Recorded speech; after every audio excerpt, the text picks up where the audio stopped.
心情就唔係咁好。咁啊，又上嚟揾阿喵影相啦。咁影啲咩好呢？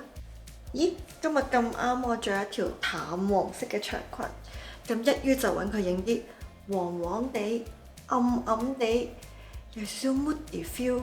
唔知佢會幫我影啲咩出嚟呢？好 ，let's go。嚟呢度。喂，點啊？歡迎光臨。唉，唔開心啊今日。今日唔開心。係啊，唔開心，所以我覺得要揾嘢嚟開解下先記得啊。嚟，點啊？開解你啦。有冇書我啊？睇書啊，唔開心睇書啦，梗唔係啊，係增值下自己嘛。梗係揾你影相啦。咁你想影啲咩啊？我要影嗰啲黃黃地、暗暗地，仲有啲 moody 添嘅。呢盞燈我覺得好襯我，你睇下。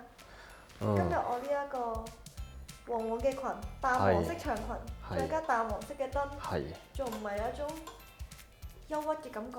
都有嘅，但係以我嘅肉眼嚟睇嘅話咧，我都覺得其實都好襯嘅。但係往往我哋肉眼咧係有啲問題嘅。唔緊要，我試一張俾你睇，滿足下你先。好。咁不如移動下去啊，不如。好。係啊，呢個位啱啱擋住你嘅喎。咁點可以諗真啲先？憂鬱睇書嘛，睇書。好。好就咁啊，係你呢個其實都幾襯你喎，或者係好憂鬱喎，你憂鬱到係要掂住佢，你真係好中意咗盞燈。啲嘢要挨下咁樣。好，等我駁翻條線先。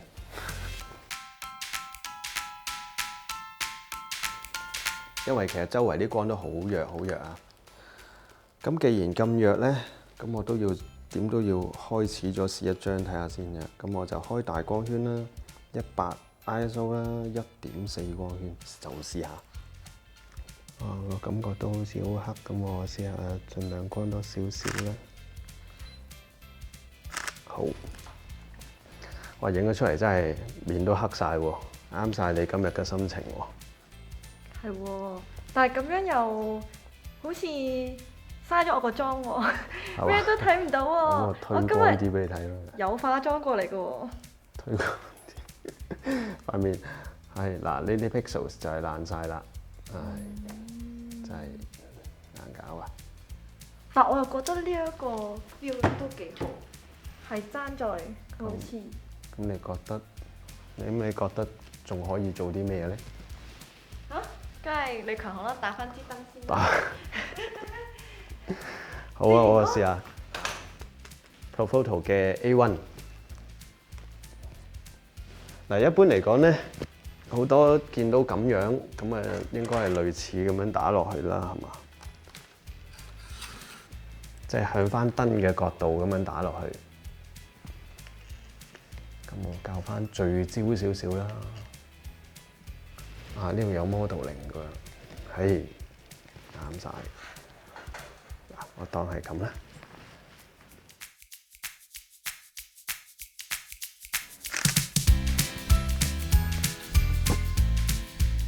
呢度係咪有個影咁樣咧？係，嗱，真係冇辦法啦，我再整高啲咯，一係。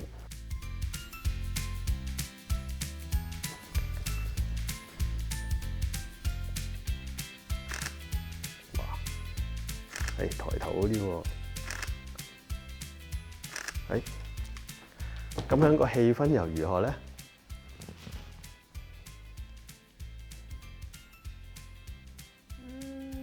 但係咁樣冇一本書咯。係咯。同埋咁樣好似嗰盞燈同我好似唔係好夠關係喎。係冇乜 connection 嘅，而家咧就似上高又有一盞射燈射中你咯，係啊。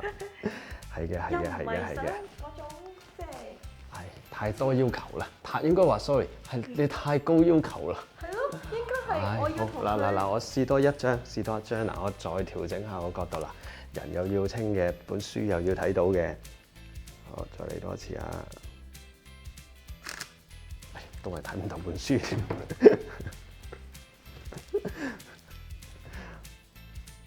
唔得，係失敗嘅。咁點算啊？我哋唔係想放棄啊嘛？我用最後一個方法，我哋就係換咗呢粒燈膽去。換咗粒燈膽去？一般嚟講，呢一啲咧都係啲 LED 嘅慳電膽。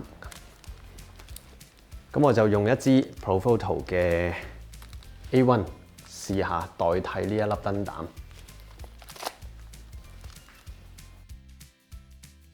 好啦，咁而家盞燈咧就固定咗呢個位置，就向門口即係向後邊個方向打嘅嚇，因為盡量啊就唔好向人打啦，因為個光咧始終都要等佢少少時間擴散去翻個人嗰度啦，同埋咧唔好令到我構圖嗰個角度咧顯得成個畫面都爆晒。好，試一張睇下先。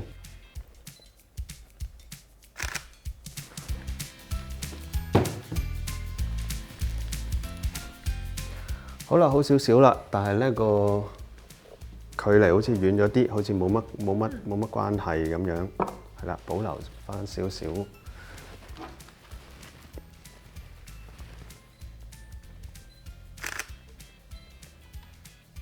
好，距離太遠啦，要向翻燈啊，即係我指你個面啊個角度啊，唔係你面向啫，係啦，冇錯啦，冇錯啦，冇錯 ，good。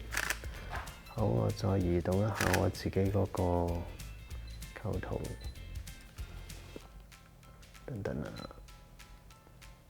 好嗱，我想咧望到多少少我後邊嗰啲背景，所以咧遮得太多。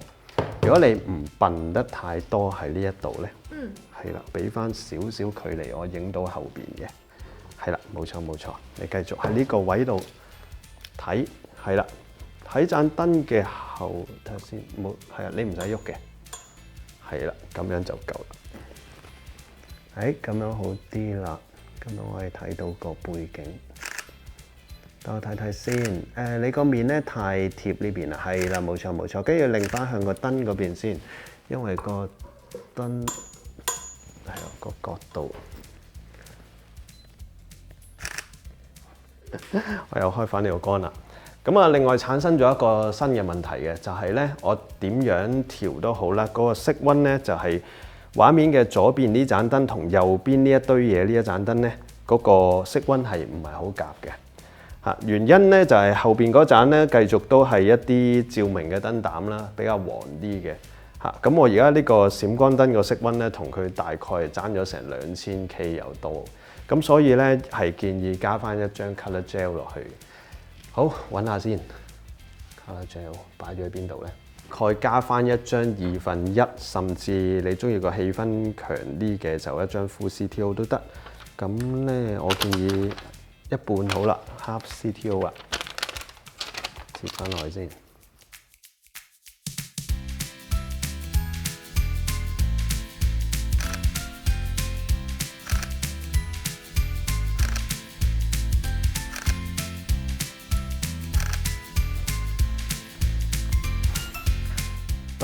個兩邊嗰個色溫咧就好好多啦，係啦，咁個人嗰個皮膚個層次咧都會好過頭先個 LED 啊。咦？好似你話只要燈搞好，跟住我哋就可以影多幾個唔同嘅 pose 同埋角度啊嘛，係咪？係啊，可以試下。好，因為你想要呢邊面啊嘛，今次係試下到，好，繼續。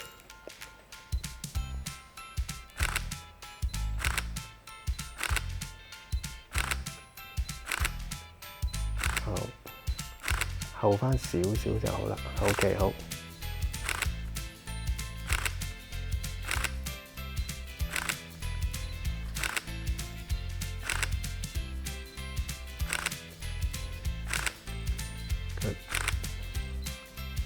擋得太多你個光，係啦 ，good。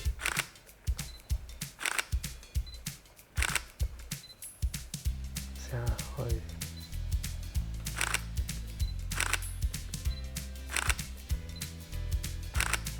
好，哇，好多張啦已經。而家有一個光咧，就開頭咧就會再暗多少少嘅，而家嗰個角度咧就會影即係你塊面就會光翻多啲啊。頭先個角度咧就係一啲短光嘅角度，就會融合個背景多啲嘅嚇。跟住個光咧一調整咗，即係拎開咗咧，個光咧就照晒成個人咧，個 mood 會有啲唔同咗。你中意邊一種多啲咧？我覺得右手邊嗰個就好似去緊博物館咁樣，即係個大範圍啲地方。左手邊我似喺屋企睇緊書咁樣。係啦，冇錯啊。其實咧，你右手邊咧，你覺得個環境會大啲同光啲個感覺咯。而左邊就係好似係一個好細嘅地方，係嘛？所以咧，通常咁樣左邊呢一張咧就屬於一種短光嘅打法，佢係會比較融合現場嘅環境，係比較適合咁樣用嘅。所以個氣氛咧係完全唔一樣，只係個光嘅角度問題。嗱，呢個都還可以嘅，呢張都幾好。咦？睇嚟我哋今日有一次成功攞到一批靚相咯喎。係嘛？係啦。前面嗰盞燈同後邊嗰盞燈，大家嘅作用係唔一樣嘅。前面嗰盞燈咧，我哋攞嚟照人嘅，所以咧盡量嗰個光線嘅質素咧都要攞得好啲。咁後邊嗰個咧就其實攞嚟照一啲叫做背景嘅物件嘅。咁所以咧對我哋影相嘅話咧，其實吸得夠乾就冇所謂㗎啦。咁但係咧，我哋照落人嗰度咧，點都一定要用翻啲質素好啲嘅。所以今次咧係揾翻佢出嚟先。咁所以咧嗰個光線咧同呢一種光咧嘅對比咧，其實係爭好遠嘅嚇。咁啊，大家留意下啦，可以點解下次帶埋呢支嘢去博物館啊？真係係咯，我要呢一個辦法收埋佢添喎，呢一個係。係啊，咁啊，即係我哋平時接觸大部分咧都係啲 LED 燈膽啦，因為 Tungsten 其實都已經淘汰㗎啦。咁我哋所以影相咧最實際又或者係最安全咧，其實隨身帶翻一支小閃燈，其實係好方便嘅。平時你係用大燈㗎嘛，你就好少用咁樣嘅小閃燈嚟影我嘅。但係原來喺咁樣嘅影法之中咧，小閃燈有佢嘅用處喎。係，其實好重要嘅。喺我就算係啊，平時攞大燈出去都好啦。其實呢唔係淨係呢支嘅，總之所有細嘅 speedlight 仔咧，都總會跟喺我嘅行李袋裏邊嘅，就係從來唔會唔帶佢出去嘅。